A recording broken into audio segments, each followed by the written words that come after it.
good for you, it's not. What Peterson is doing is he is giving people who are failures a philosophy that allows them to feel content and satisfied with failure. And he's doing so because he believes in preventing war by destroying nations. His whole goal is to prevent war. Remember, he's mentally ill. Is totally obsessed and is totally afraid of catastrophe.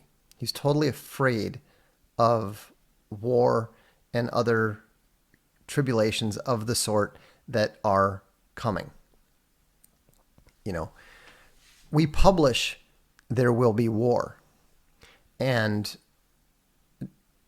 Dr. Jerry Pournelle, the late, great Dr. Jerry Pournelle, was right. There is going to be war. The diversity wars of the 2030s, we hope, are going to be some of the worst wars in human history. We're talking about the kind of wars that haven't been seen since World War II, since the 30 Years' War. It's going to be really bad. And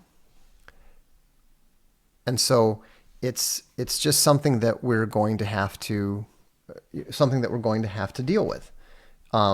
Humanity has gone through a long period of peace, but that period is running out.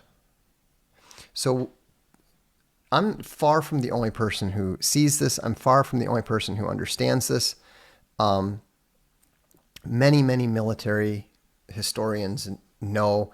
Other people, socionomists like Bob Prechter, know.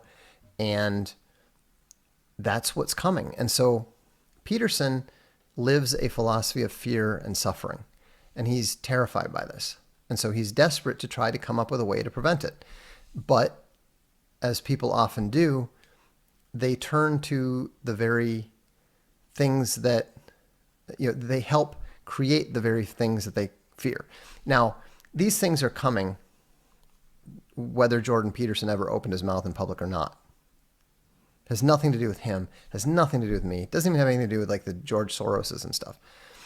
The Soroses and Petersons make it worse, but the historical trends, the great historical trends, are inevitable. And, but you have to understand that that's what Peterson's trying to prevent. And that's why he's always weeping and he's a wreck. That's what terrifies him. That's what gives him nightmares. And so he's desperately trying to stop what he sees as the end of the world. But it's not the end of the world. Even another dark ages, to the extent that there ever was such a thing, is not the end of the world. War and tragedy and human suffering are part of human existence. They're the unpleasant parts, but that's the price that you have to pay for the lunacy